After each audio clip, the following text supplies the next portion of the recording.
I'm Jacob Soboroff. You're watching HuffPost Live, and if you are a regular viewer of HuffPost Live, you know I talk a lot about voting and how broken our voting system is. The world's most famous democracy is plagued by pathetic turnout, partisan voting laws, and an ununited standards that are not befitting of our nation's name. But if you are sick of me talking about it, you don't just have me to kick around anymore. Now you can blame CBS Sunday morning correspondent Mo Rocca. He joins me right now in the Google Hangout to discuss his new documentary, Electoral Dysfunction. It comes out in theaters this Friday in New York City, LA next weekend, and on PBS in October. Welcome, Mo.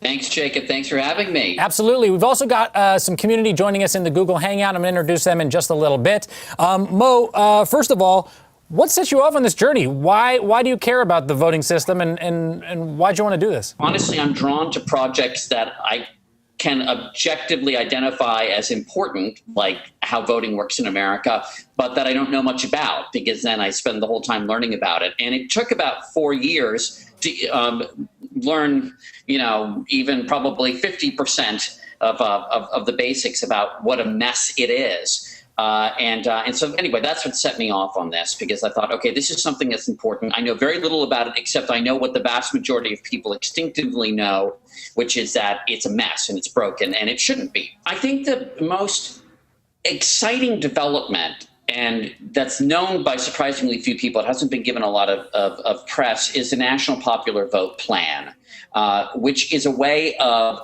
abolishing the Electoral College without a constitutional amendment. And I think I've gotten it down to about a 90-second explanation. And once you get your head around it, it's actually pretty fascinating. It started with Maryland, and I'm going to give it to you in 60 seconds. Okay. Which is that Maryland was the first state to pass in their legislature an interstate compact, to agree to be part of one, that says that they will assign their electoral votes. I believe they have 13. They will assign their electoral votes to the winner of the national popular vote, regardless of how Maryland itself votes. They will agree to do this once enough states have signed on to this compact that collectively they equal 270 votes, which is the magic number to win the Electoral College vote. And that would render moot the Electoral College. What did you see about voter ID? I think you went and talked to the very famous example of the nuns in Indiana who couldn't vote in their own convent because they didn't have ID, right? Well, I mean, the thing about my own personal journey in this is when I first heard about photo ID laws being passed in different states, I, like the vast majority of Republicans, and frankly, a solid majority of voters overall, said, well, that sounds totally reasonable. What's the big deal? If you're going to vote, show up with a current government-issued photo ID with an expiration date. Until I realized how many people don't actually have these documents, how many people that have been voting for a very long time. I think 1,000 of the voters in Indiana's Voter Hall of Fame, which are people who have voted in consecutive elections for 50 years, don't actually have these IDs. And the big problem with that law is that in the most exhaustive study has shown that in the last 10 years, in a period during which literally hundreds of millions of ballots have been cast in this country, there have only been 10 convictions for voter impersonation. 10, not 10,000 or 10. Yeah, and that is the only crime that the voter ID laws would actually address. So it really is a solution in search of a problem, which I know a lot of other people have said. And part of the irony, the supreme irony of all of this is that there are so many problems with voting in America, and this is a remedy that doesn't address any of them. Right. Exactly. Let me bring in the community. We have Matt Muller, who's here. He's a student at Babson College in Boston. Seth Flaxman is here as well. Matt, I want to talk to you about the Electoral College. I know Mo mentioned the Electoral College and the idea of a national popular vote. What do you think about that idea, getting rid of the Electoral College and having, one person, one vote that we so often hear, but really isn't the case?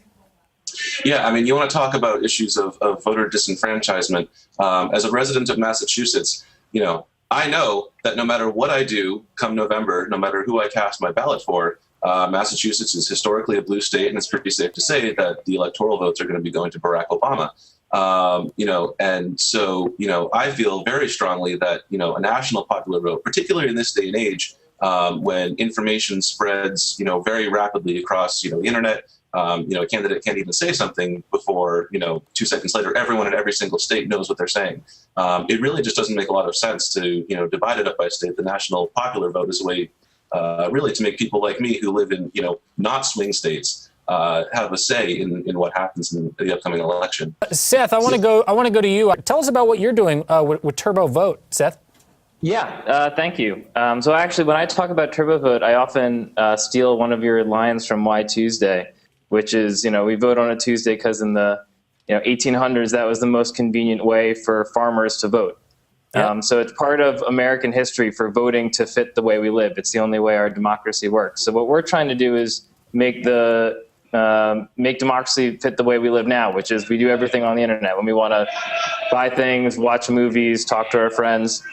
So the idea of TurboVote is you can sign up once, and then we will keep you registered to vote and help you vote in all of your elections over the course of your lifetime.